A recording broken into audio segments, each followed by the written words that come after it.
supplio peccando, non solo penas atrius est statutas pro meritus sum, sed asceti. O exorcismo mortal de Alexander Valdez. A voz que mandou matar a própria mãe. Em janeiro de 2025, um dos crimes mais perturbadores da década chocou profundamente os Estados Unidos.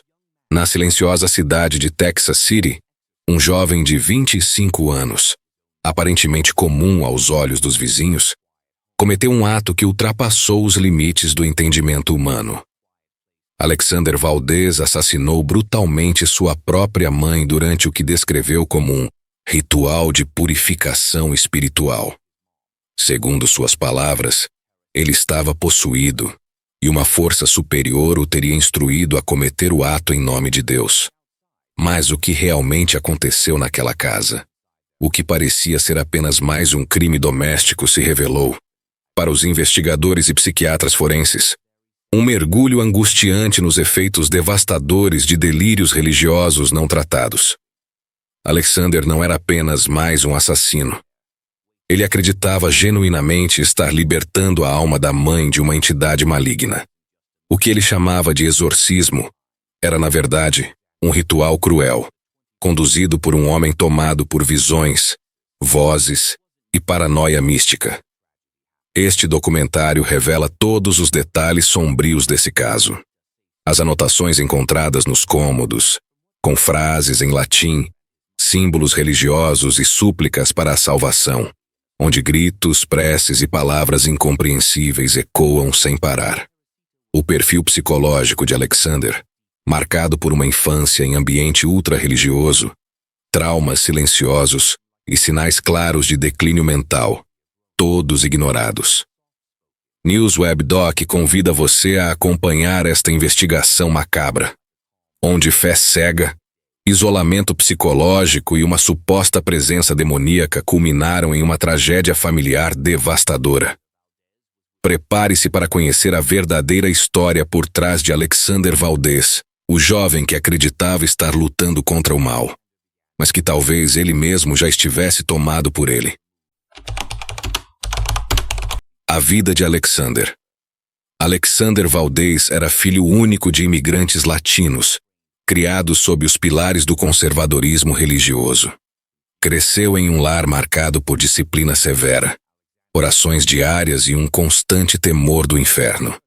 Sua mãe, Dona Clara Valdez, era uma figura central na pequena comunidade pentecostal local, uma mulher profundamente devota, conhecida por seu envolvimento ativo nos cultos e por sua crença inabalável de que o mal caminhava entre os homens, disfarçado em gestos cotidianos. Desde cedo, Alexander demonstrava traços de inquietação emocional. Aos 16 anos, começou a apresentar sinais claros de ansiedade crônica, insônia, sudorese excessiva, períodos de isolamento e pensamentos persecutórios.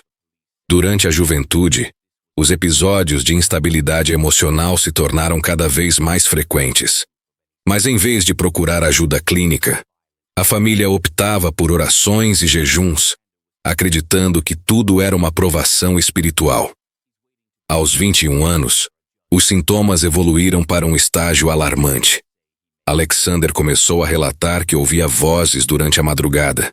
Segundo ele, essas vozes eram de espíritos que vinham alertá-lo sobre uma batalha invisível acontecendo dentro de casa. À noite, dizia ser visitado por anjos com espadas de fogo, que o instruíam a proteger sua alma e purificar o lar. A mãe via os relatos com ambiguidade, ora como sinais de um dom espiritual, ora como sintomas de possessão ou influência maligna, nunca como um transtorno mental. Foi apenas aos 23 anos que Alexander teve seu primeiro contato com tratamento psiquiátrico, após um episódio em que ficou 2 dias sem dormir, repetindo salmos em voz alta e cobrindo espelhos da casa com panos pretos. Foi internado de forma emergencial por uma equipe de assistência social. O diagnóstico: psicose de cunho religioso, agravada por isolamento social, estresse e crenças doutrinárias extremas. Mas a internação durou apenas uma semana. Sem apoio contínuo, sem acompanhamento psicológico adequado, Alexander retornou para casa e para o mesmo ambiente que alimentava suas alucinações. Foi nesse período que suas crenças tomaram um rumo ainda mais sombrio.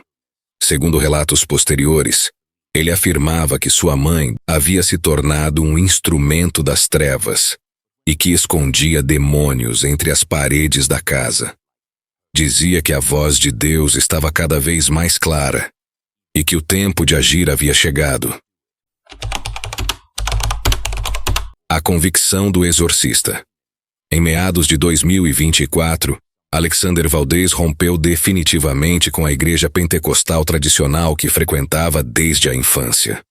Segundo pessoas próximas, ele começou a se incomodar com a falta de profundidade espiritual dos cultos e passou a buscar experiências mais intensas, algo que, segundo ele, o conectasse diretamente com a presença divina. Foi nesse período que se aproximou de um grupo obscuro encontrado em fóruns religiosos da internet, auto-intitulado Igreja da Nova Unção. Esse grupo operava majoritariamente em redes fechadas e plataformas criptografadas e atraía seguidores com discursos apocalípticos, promessas de iluminação espiritual e rituais particulares. Suas práticas incluíam jejuns extremos, sessões caseiras de expulsão de espíritos e o incentivo ao isolamento como forma de alcançar uma suposta purificação divina. Alexander mergulhou de forma obsessiva nesses ensinamentos. Pouco tempo depois, abandonou completamente a medicação psiquiátrica, afirmando que os remédios silenciavam os dons que Deus lhe havia dado. Passou a jejuar por dias seguidos, trancava-se no quarto por horas e afirmava sentir uma presença maligna pairando sobre a casa, especialmente à noite. Relatos indicam que ele conseguiu convencer a própria mãe de que havia algo observando os dois no escuro, espreitando atrás das cortinas ou nos corredores vazios. A partir daí, Alexander iniciou uma série de gravações caseiras, nas quais aparecia com um olhar fixo, muitas vezes suando e tremendo, falando para a câmera sobre vozes angelicais, luzes que só ele conseguia enxergar e sombras que se manifestavam atrás da mãe quando ela dormia.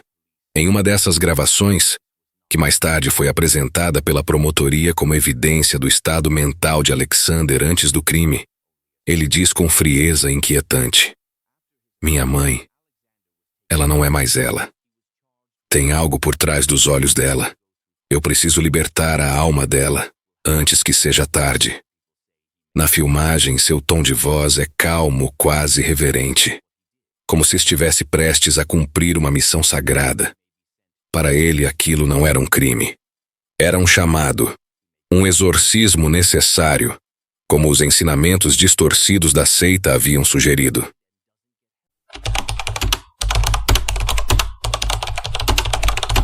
A noite do crime. Era a madrugada de 12 de janeiro de 2025. Em uma rua silenciosa de Texas City, os vizinhos foram despertados por sons estranhos vindo da casa dos Valdez. Relatos posteriores à polícia indicaram gritos abafados, não exatamente de pânico, mas de dor, e algo que parecia um ritual, como se alguém estivesse orando em voz alta, misturando súplicas com frases desconexas. Às 3h17 da manhã, Alexander pegou o celular e fez uma ligação perturbadora para o pastor da igreja que frequentava anos antes. Sua voz era firme, quase entusiasmada. "O exorcismo começou. Estou vencendo o demônio. Está quase feito." O pastor, em choque, tentou argumentar, mas Alexander já havia desligado. Pouco menos de uma hora depois, às 4h05, a polícia chegou à residência após um chamado anônimo. Uma ligação breve de um dos vizinhos, assustado com os ruídos incessantes e uma movimentação incomum na casa. Os oficiais forçaram a entrada e se depararam com uma cena que nenhum deles esqueceria. No centro da sala, à luz trêmula de dezenas de velas acesas, Alexander estava ajoelhado sobre o corpo sem vida de sua mãe, Clara Valdez. Suas mãos estavam cobertas por uma substância oleosa misturada com sangue seco, e ele murmurava repetidamente em espanhol e inglês, olhos voltados para o teto como se aguardasse uma resposta divina. O local parecia preparado para um ritual de purificação extrema. Havia símbolos desenhados no chão com óleo ungido, espalhados em círculos imperfeitos. No centro, uma Bíblia aberta no capítulo 14 de Isaías, trecho que fala sobre a queda de Lúcifer. Próximo dali, frascos de azeite, uma cruz de madeira e um pano branco tingido de vermelho. O corpo de Clara apresentava marcas evidentes de agressão física, especialmente na região do tórax e cabeça. Não havia sinais de defesa. Ela não lutou, ou não teve tempo para reagir. Estava vestida com roupas simples de dormir, deitada de forma rígida, com os olhos entreabertos e expressão de serenidade forçada, como se para Alexander ela tivesse finalmente alcançado a libertação. Enquanto era algemado, Alexander não ofereceu resistência. Apenas olhou fixamente para um dos policiais e sussurrou com convicção. Ela está livre agora. Eu tirei Lúcifer de dentro dela. A frieza das palavras, combinada com a cena cuidadosamente montada, indicava mais do que um surto repentino. Apontava para uma preparação lenta, planejada, alimentada por delírios religiosos profundos e, talvez, por vozes que apenas ele conseguia ouvir. A partir dali, começava a investigação de um dos crimes mais perturbadores dos últimos tempos nos Estados Unidos, não apenas por sua brutalidade, mas pela convicção de fé cega que o motivou.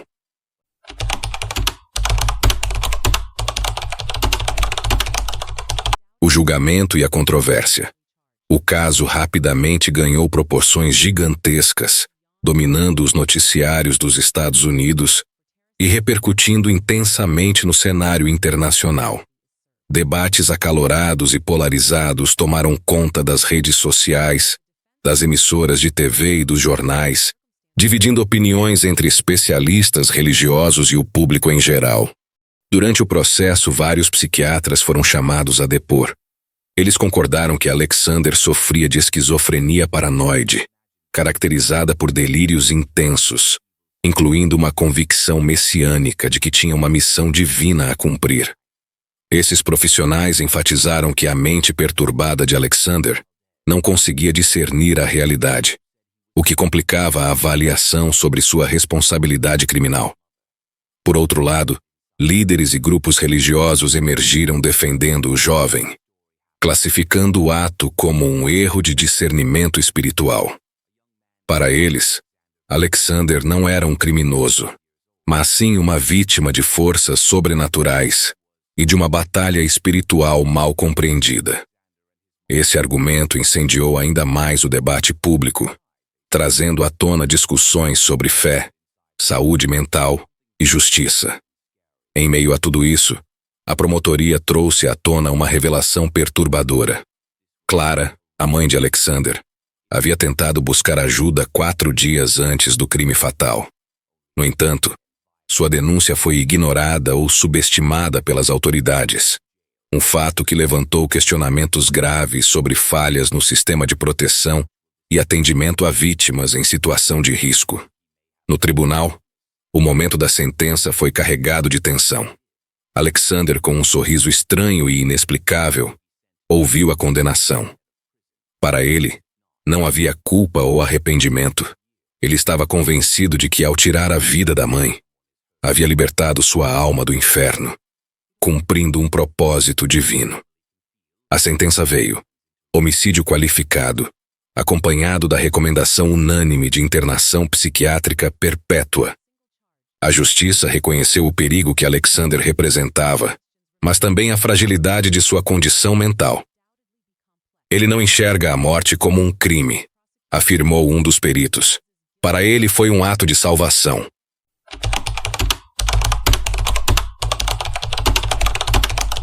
O que fica, em uma entrevista exclusiva, uma vizinha que acompanhava a rotina da família descreveu Alexander com um tom de perplexidade e tristeza.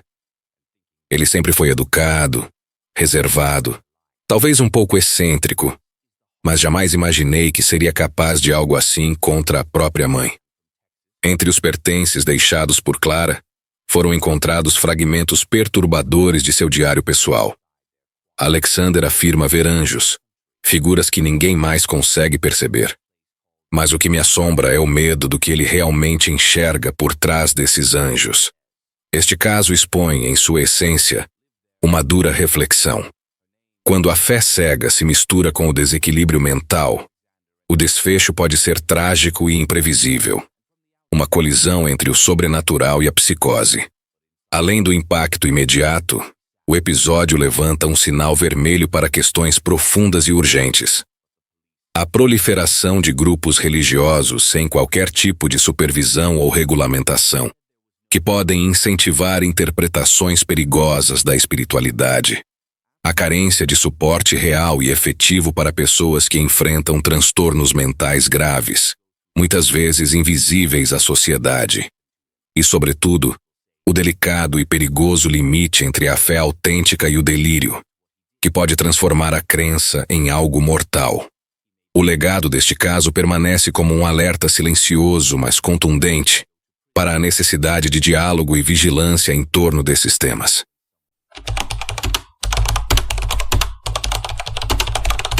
Conclusão. Alexander foi internado em uma instituição psiquiátrica, isolado do mundo que não compreendeu sua dor. Clara, sua mãe, repousa para sempre sob a terra, envolta em silêncio e saudade. Mas a pergunta que permanece, inquietante e cortante, ressoa nas mentes e corações de todos que acompanharam essa história. Quantos outros Alexanders estão, neste exato momento, presos em suas próprias mentes, alimentando-se de vozes inaudíveis e perigosas? E quantas outras Claras gritando por ajuda ainda terão seus pedidos ignorados até que seja tarde demais? Este caso não é apenas uma tragédia isolada. É um chamado urgente para que vejamos além das aparências, para que escutemos o que muitas vezes é silenciado, antes que o pior aconteça. Antes de encerrar, quero agradecer muito a você que assistiu até aqui. Seu apoio faz toda a diferença para o canal continuar trazendo histórias reais, sombrias e impactantes como essa. Se você gostou do vídeo, não esqueça de deixar o seu like. É um gesto simples, mas que ajuda muito o nosso trabalho a ser reconhecido e alcançar mais pessoas que se interessam por esse tipo de conteúdo. E mais do que isso, deixe seu comentário aqui embaixo. Conte o que achou, compartilhe suas opiniões, dúvidas ou até sugestões para os próximos vídeos. A sua participação ativa é o que mantém essa comunidade viva e crescente. Se ainda não é inscrito, aproveite para clicar no botão de inscrição e ativar o sininho para não perder nenhuma novidade.